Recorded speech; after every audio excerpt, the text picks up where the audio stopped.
ক্ষমা পাওয়ার যোগ্য সেই ব্যক্তি যে ভুল করে, ক্ষমা পাওয়ার যোগ্য সেই ব্যক্তি নয় যে বেঈমানি করে। কারণ ভুল মানুষ না বুঝে না জেনে করে, আর বেঈমানি আর প্রতারণা মানুষ জেনে বুঝে মানুষের বিশ্বাস নিয়ে খেলে। ঠিক কিনা বলেন?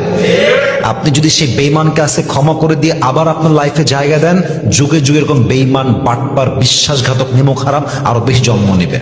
এজন্য বেঈমানকে যদি মাফও করতে হয় আল্লাহর দিকে তাকায় থেকে মাফ করবেন, বাট সেকেন্ড টাইম তাকে আপনি আপনার লাইফে কখনো জায়গা দিবেন না। আর আমি একটা কথা প্রায় মাঝে মাঝে বলি যে বিশ্বাসঘাতককে আপনার লাইফে আবার জায়গা দেওয়া মানে হচ্ছে এইরকম যে একজন আপনাকে গুলি করেছে, গুলি মিস হয়ে গেছে, তাকে আপনি আবার বন্দুক দিয়ে বলছেন ভাই গুলিটা আবার ভালো করে করো, আগেরটা মিস হয়ে গেছে।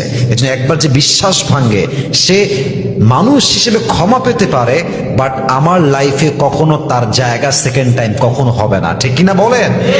আল্লাহ আমাদের সবাইকে বোঝার তৌফিক দান করুক, পড়েন সবাই আমিন।